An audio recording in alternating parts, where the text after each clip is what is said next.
Hi again, everyone. I'm Ollie Matthews. This is the Narcissistic Resistance, and this resistance video is sponsored by contribution from Monica, and here's her story. Hi, Ollie. Hope you're well. I saw you're running out of stories to read on your channel. This one is about a friend I had in my mid-20s. I went full no contact with her 2 years ago, and that time gave me perspective on how ridiculous and laughable her behavior was. Mind you, back then I had no knowledge about narcissism. The whole experience with my ex-friend makes me laugh today, but I thought perhaps others will find it helpful.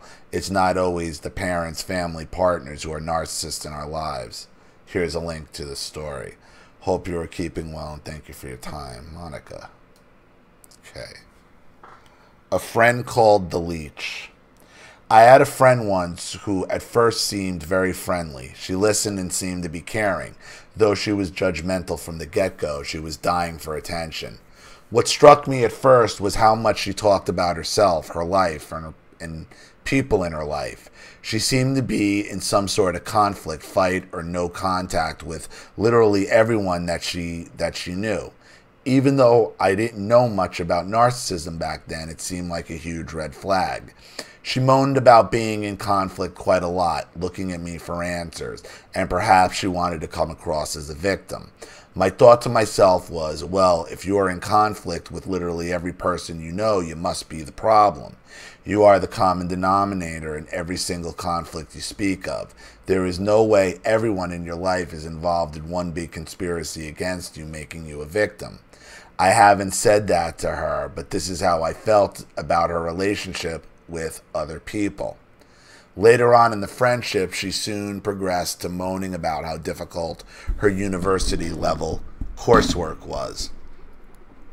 She also said she had no idea what to do when she finally graduates. I asked her, so why did you go to university in the first place? She replied, because everyone did go, including you, and I'm older than you and I don't have a degree. She looked at me with jealousy and contempt.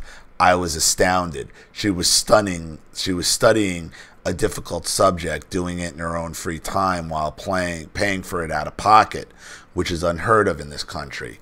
It seemed to me like she blamed everything on everyone but not herself. She asked me in an aggressive tone, do you know how hard it is to study at university level? I didn't answer. I only thought to myself, how does she blame me for how hard it is for her? I have nothing to do with it. And you see, and this is the difference between this person, is the difference between the introvert trying to avoid everyone and the actual narcissist. Because somebody in our position, like my position, you're not looking for pity, you're not looking for sympathy, you're looking for answers. You're the one usually dictating to people about narcissism, about toxicity. This is someone just looking to make an excuse about everything. And here's what her deal is. She's lazy. She doesn't want to put in the work. But she wants all the accolades for it. And she wants you to pity her. She wants you to pity her into elevating her to a status above yourself. That's what the narcissist wants. As time went by, she kept introducing new ways of annoying me. For example, checking out how much weight I've lost by touching my stomach instead of saying hello to me. She encouraged me to open up, only to take pleasure in hearing how my parents tormented me and made sure to blame me for everything that was done to me. She would play the music when we talked, which I clearly wasn't a big fan of. Every time I said to her, I can't hear very well with the loud music playing in the background, she made sure to put the volume up with that ugly smirk on her face. She always liked to sing the lyrics, watching me be unhappy while she smiled. Every time I said I'm leaving, she would turn the music off immediately and retreat into asking me about my troubles with my family while blaming me for everything. Yeah, she's fucking with you. She's playing with you. She's just toying with you. Oh, you're going to leave now? Whoa. Should have just walked out. Should have just walked out.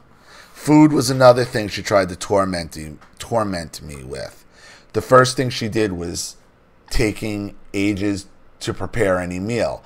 I would arrive at her home at noon, and I was informed that dinner would not be served until her husband was back home at approximately 5 p.m. When the food was finally served, she gave everyone a huge portion. Her husband ate a lot, but was a very skinny guy. She herself ate even more, but was definitely not skinny. She would serve me the same size portion. Just looking at the bucket-sized bowl of food made me realize it would take me an entire day to eat it.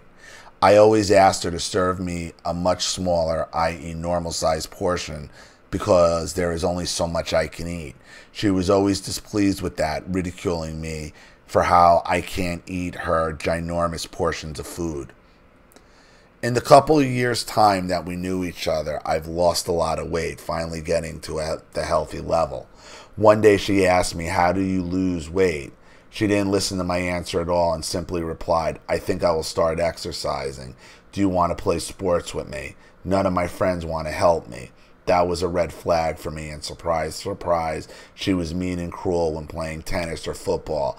She would kick the football so far away from me I had to run to get it.